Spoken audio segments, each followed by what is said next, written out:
تلنگانہ کی داخلی سلامتی اور امن و امان کے حوالے سے ایک بڑی پیش رفت سامنے آئی ہے۔ بنجارہ ہلز میں واقع کمانڈ کنٹرول سینٹر میں 126 ماؤ نوازوں نے وزیر اعلیٰ ریونت ریڈی کے سامنے اپنے ہتھیار ڈال دیے اور پرامن زندگی گزارنے کا عہد کیا۔ ہتھیار ڈالنے والے اس گروپ میں جملہ 126 ماؤ نواز شامل ہیں، جو 4 بسوں میں سوار ہو کر کمانڈ کنٹرول سینٹر پہنچے۔ اس ٹولی میں دیوی جیسی اہم لیڈر اور دیگر سینئر ارکان بھی شامل ہیں، جنہوں نے اپنے ہتھیار قانون کے حوالے کر دیے۔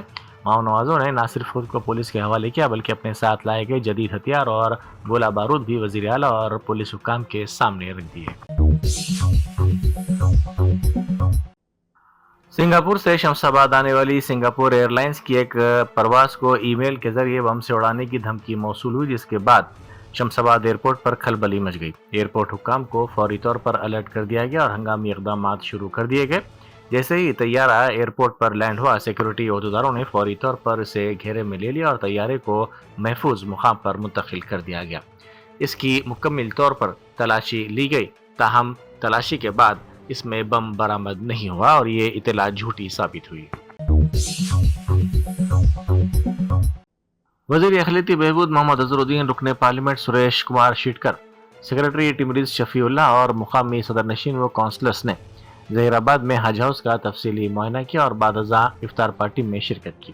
اس موقع پر وزراء نے یقین دلایا کہ حج ہاؤس کے تمام زیر التواء کاموں کو جلد از جلد مکمل کیا جائے گا، تاکہ عازمین حج اور عام لوگوں کو بہتر سہولتیں فراہم کی جا سکیں۔ دورے کے دوران مقامی قبرستان سے متعلق درپیش مسائل بھی نوٹ کیے گئے، جس پر حکام نے یقین دہانی کروائی کہ اس معاملے کے حل کے لیے متعلقہ محکموں کے ساتھ ایک خصوصی اجلاس طلب کیا جائے گا۔ شہر کے امن و امان کو برقرار رکھنے اور تہواروں کے موقع پر دن رات ڈیوٹی کرنے والے پولیس ملازمین نے کچھ دیر کے لیے اپنی تمام تر تھکن اور مصروفیت کو پس پشت ڈال کر رنگوں کے تہوار ہولی میں خود کو گم کر دیا۔ پیٹلا بروز سی آر ہیڈ کوارٹرز میں اپنی نوعیت کی پہلی ہولی کی تقریب منعقد کی گئی، جو کہ انتہائی پرمسرت اور یادگار ثابت ہوئی۔ ان لمحات میں سب سے خاص بات یہ نظر آئی، وہ یہ تھی کہ تمام عہدیدار اور ماتحت عملے نے اپنے عہدوں اور رینک کے فرق کو بھلا کر ایک خاندان کی طرح مل کر خوشیاں منائیں۔ نلگنڈا میں عوامی حکمرانی ترقیاتی منصوبہ پروگرام کے سلسلے میں ایک مشاورتی اجلاس منعقد ہوا۔ اس اجلاس کی صدارت وزیر کومٹ ریڈی وینکٹ ریڈی نے کی، جبکہ ضلع کے انچارج وزیر اڈلوری لکشمن کمار بھی ان کے ہمراہ موجود تھے۔ وزیر کومٹ ریڈی وینکٹ ریڈی نے حکام کو ہدایت دی کہ وہ دیہاتوں کے مسائل کی نشاندہی کریں اور انہیں ترجیحی بنیادوں پر حل کرنے کے اقدامات کیے جائیں۔ انہوں نے زور دے کر کہا کہ عوام کو حکومت کی فلاحی اسکیموں کے بارے میں مکمل معلومات فراہم کی جانی چاہیے۔ حیدرآباد ٹریفک پولیس نے شہر کی سڑکوں پر نظم و ضبط برقرار رکھنے اور عوامی تحفظ کو یقینی بنانے کے لیے 1 مارچ سے 7 مارچ تک ایک خصوصی مہم چلائی۔ اس مہم کے دوران ٹریفک پولیس نے بغیر کسی ڈرائیونگ لائسنس کے گاڑی چلانے والے 1940 موٹر سائیکل سواروں کے خلاف مقدمات درج کیے۔ ٹریفک حکام نے عوام کو خبردار کیا کہ بغیر لائسنس کے گاڑی چلانا نہ صرف قانوناً جرم ہے، بلکہ یہ سڑک حادثات کا ایک بڑا سبب ہے۔ حادثے کی صورت میں اگر ڈرائیورز کے پاس لائسنس نہ ہو تو انشورنس کمپنیاں کلیم مسترد کر دیتی ہیں، جس سے مالی بوجھ بڑھ جاتا ہے۔ حیدرآباد کے قلب میں واقع تلنگانہ قانون ساز کونسل کی عمارت اپنی حالیہ تزئین و آرائش کے بعد کسی قیمتی نگینے کی طرح چمک اٹھی ہے۔ اپنی افتتاحی تقریب سے چند گھنٹے پہلے جب اس تاریخی عمارت کو برقی پمپموں سے روشن کیا گیا تو اس کا سحر دیکھنے لائق تھا۔ وزیر اعلیٰ ریونت ریڈی نے آج جدید سہولتوں سے آراستہ اور نئے رنگ و روپ میں ڈھالی گئی اس قانون ساز کونسل کی عمارت کا افتتاح انجام دیا۔